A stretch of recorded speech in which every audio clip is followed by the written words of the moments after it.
kuba bilowgiisii hore la soo daawaday barnaamijka xiisaha badan ee tartanka hal-abuurka tiknoolajiyadda ee sanadka 2021 baaqin waa barashada dadweynaha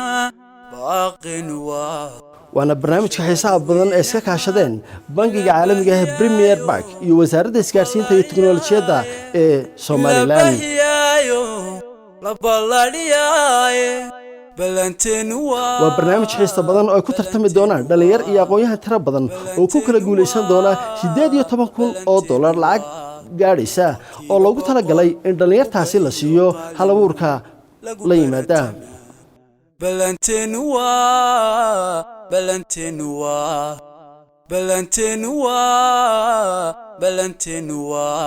boqolkiiba boqol buga iyo qalin lagu baratamaa buga iyo qalin lagu baratamaa